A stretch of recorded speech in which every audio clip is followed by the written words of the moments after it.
Thou shalt never let your fixed cost be at 80% or even close to 80%. I'm telling you why. This is actually one of the genesis of the problems that you're going to have as far as the finances are concerned. And guess what happens?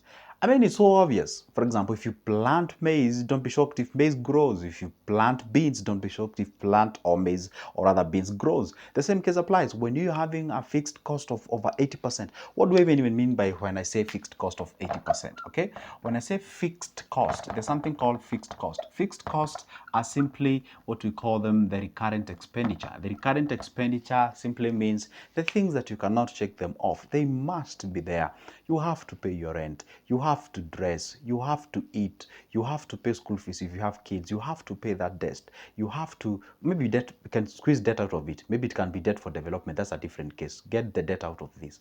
You have to, pay that car. I mean, those are things that you cannot shake them off. The water bills, the electricity, and what have you. So in any way you find that your operational cost is actually not really operational cost, but rather the fixed cost is actually at 80%. You know what? I just love to tell people the truth, the way it is in black and white. You're going to have a lot of problems when it comes to what we call the development, the investment. Why? Because the worst thing that you can ever do in life is to have, or the best thing, let's say the worst. Should I call even the worst? The maximum percentage that you should have is 75%. That is the maximum that you have. But you have somebody who is having 83, 85, 90, some even 100. You can even find somebody who is having 101% of the cost of the amount of money that you earn per month. What do I mean? When you use over 80% of fixed costs from that money that you make per month. For example, let's use simple examples so that you can understand. Let's say you make 100,000 Kenyan shilling a month. Okay, that is the amount of money that you make per month. Now, when I say you're having 80% of the fixed cost from your income, from the real income, it simply means out of these 100,000 that you're making a month, 80,000 is actually dedicated to what we call the fixed costs. Okay, 80,000 is where you pay your rent, you pay your water, electricity, and what have you. So the moment you find yourself in this kind of a scenario, why? Because the only thing that is left is only 20,000. And if it's only 20,000 that is left, there's some of the things that you have not done. Why? In Africa, black tax is real. You haven't paid your black tax. You have not, probably in this particular case, maybe you have not entertained yourself because you really need to entertain yourself. We call it the grit-free expenditure. Now, the point is this amount of money, again, is what is expected you to dedicate a certain percentage of it towards the paying yourself. We no longer call it the savings, okay? We agreed on this channel that we'll forever be calling it paying yourself. You have not paid yourself. Why? Paying yourself simply means getting a particular amount of money, dedicate it into a savings, or should I call it an investment that is bringing some cash, so that at least you can create that passive income, so that by time goes by, you can be able to create another whole source of income or a stream of income.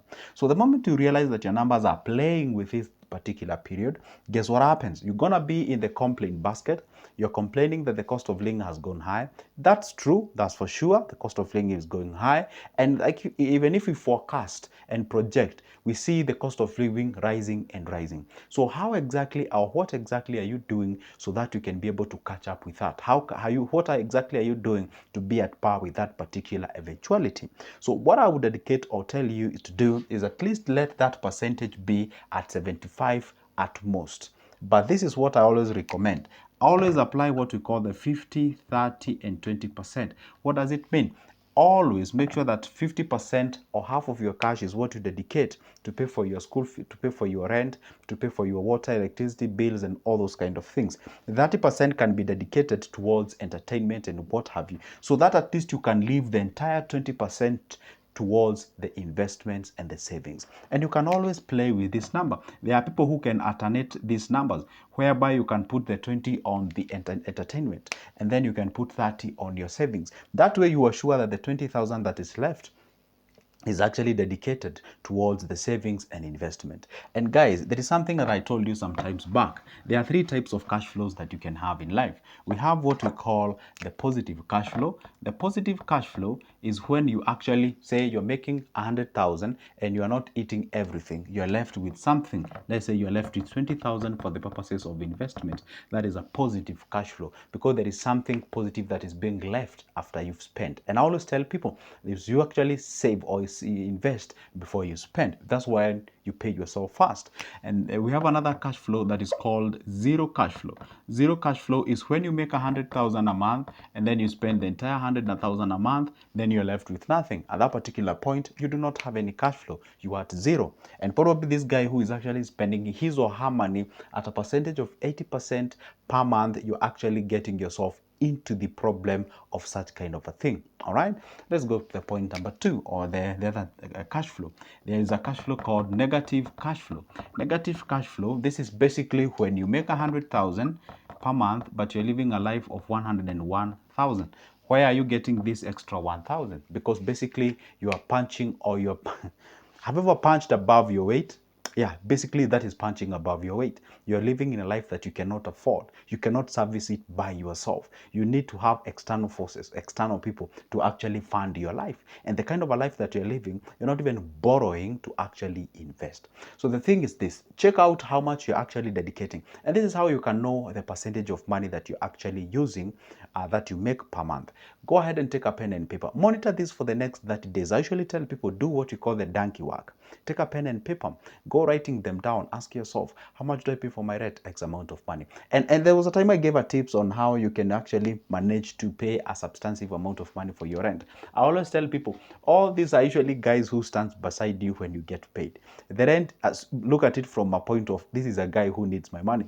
And let's say maybe you earn 30,000 a month, and then you're paying 10,000 for your rent. Obviously, you're above what you're supposed to pay, because the maximum you should pay when you earn 30,000 is 9,000. Now say you're paying it for 10,000. Then it means basically when you get paid 30,000 a month, simply means like you get paid 1,000 shilling per day. Now you have a whole 10 days for you to pay rent. So whatever you make in that period of 30 days, for all the 10 days that you actually work, you're working for the house, you're working for somebody. When or how much days or how many days do you dedicate for you? For example, the day 1 you pay that rent, the day 3, the day 4, until you reach the day 10. You're left with the 20 days. The 20 days you have not paid the grocery store guy. That is for the food. Another, maybe you dedicate another whole of 10 days. 20 days are gone. You're left with 10 days to separate, or to actually divide it among your savings, among your siblings, among paying the school fees, paying the teacher who is educating you. By the time you realize, you are left with maybe 2 or none days to actually pay yourself. So what exactly do you do? What you do is to actually monitor, how much do I pay for my rent? How much do I pay for my electricity? How much do I pay for my water? How much do I pay for my transport? How much do I use to pay for the clothing, entertainment, and what have you?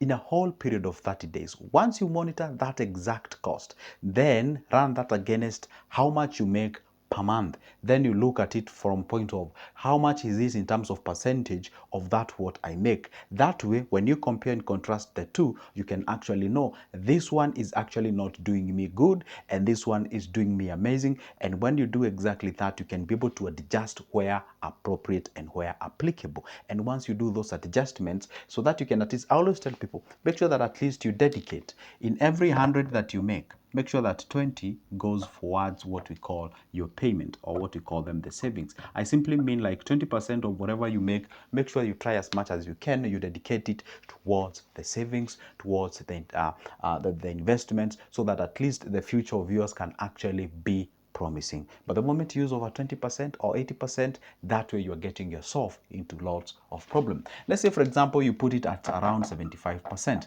This 75% is when you have paid everything for your sake. Then you are left with something, not even something, like you're left with the 25. This 25, you can have it into two. This 25, you can decide 10% of it, or maybe let's even say 10% of it.